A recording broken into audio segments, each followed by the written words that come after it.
Prompt Day 3 in the Ehlers Danlos Society's social media challenge. Today we are talking about myths and misconceptions that we have experienced having EDS, things that people have maybe said to us, and dispel some of those things.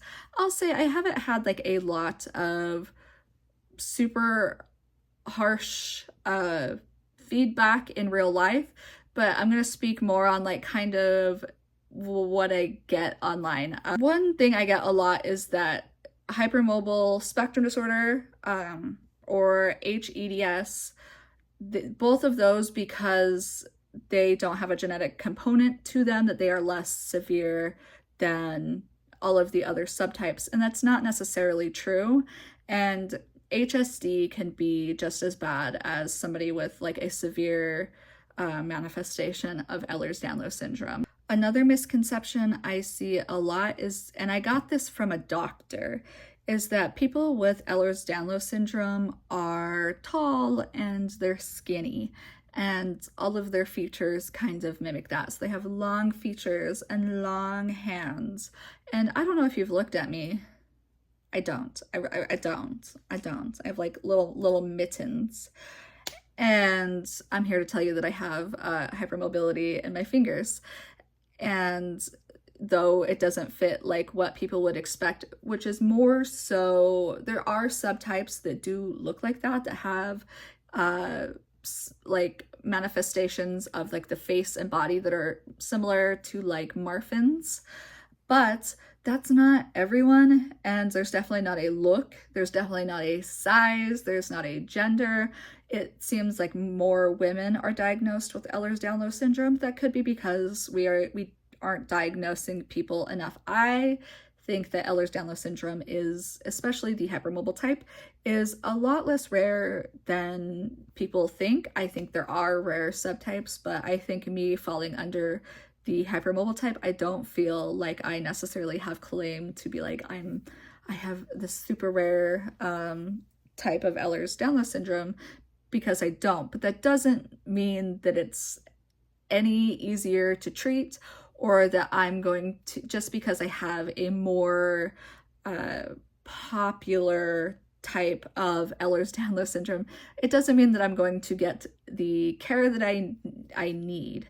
In fact, I think without having that gene that I could just like pull out and be like, this is like irrefutable, there's a lot of doctors that, again, I've talked about this in my previous day, like when I was originally diagnosed with Ehlers-Danlos syndrome, it was a lot of, what is that? And now it's a lot of like, are you very sure about that?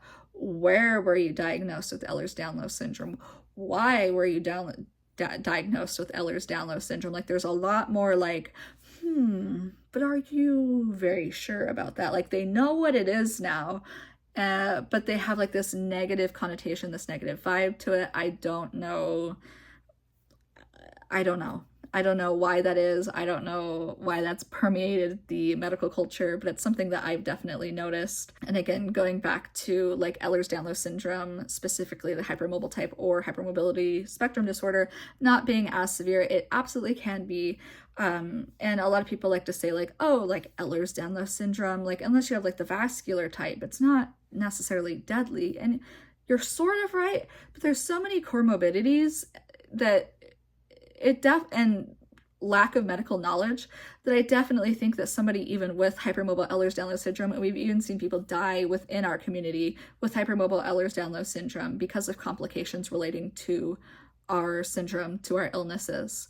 And so it is important, and it is something that we need to take care of, and we need to be taken seriously by medical professionals, but it seems like we're going backwards instead of forward. And I don't know how to fix that as like one individual person. Also, I guess other misconceptions. I think some people assume that everybody has like hypermobility in every single joint. That's not true. Some people also, this is kind of becoming more and more the accepted understanding of how Ehlers-Danlos syndrome works, is there's a stiffening phase. And so not all people who have been diagnosed with Ehlers-Danlos syndrome or have Ehlers-Danlos syndrome are super, super moldable, super bendy. Not everybody has the stretchy skin. It depends on your subtype. There's a lot of things. Like it's just so individualized. Even like having the hypermobile Ehlers-Danlos syndrome, excuse me. There is such, if I go to somebody else with hypermobile Ehlers-Danlos syndrome, they might present completely different. It's like a spectrum of different things. Like maybe they have more hypermobility in their knees. Like my knees are probably my least hypermobile part of my body, but I'm more hypermobile in my hands or like my back or something like that. Like there's different things some people have, and again, I want people to understand, because I think people are like, oh, it's like that bendy disease, right? But a big thing I want people to understand is like Ehlers-Danlos syndrome is a multi-system diagnosis. It affects, collagen is in every part of your body. It's in your hair, it's in your skin, it's in your bones, it's in your teeth. And so some people have dental issues, some people have skin issues. There's a lot of things that can manifest outwardly. And another thing I would like to bring up, I think there's like, and I hate this in the community, and it's been perpetrated by people in the Ehlers-Danlos community, and this is like no hate towards anybody, but I see a lot where people are like, yeah, I have Ehlers-Danlos syndrome, and it's like really bad because I have this illness, but we age and look beautiful forever. And that's not true. It's a collagen disorder that exists on a spectrum. Like, I hate to tell you, a lot of these people that are like saying things like this, they probably look closer to their age than they think. I think that putting emphasis on the lack of aging is strange, and it's not something that affects all or maybe even most people with Ehlers-Danlos syndrome. I don't like the association with like, I look like I'm 16, but I'm 42. I don't think any of that, I don't know. I don't like it.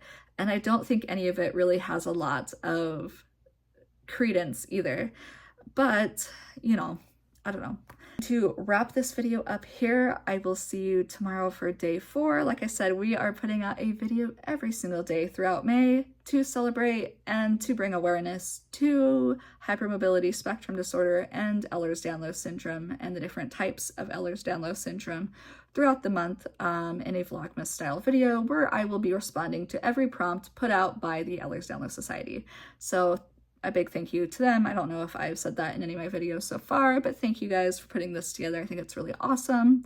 And I think it's really awesome that I'm going to have this here for other people to watch in a playlist. And so if you're interested on my Ehlers-Danlos story, please check that out, and I will talk to you guys soon. Thank you.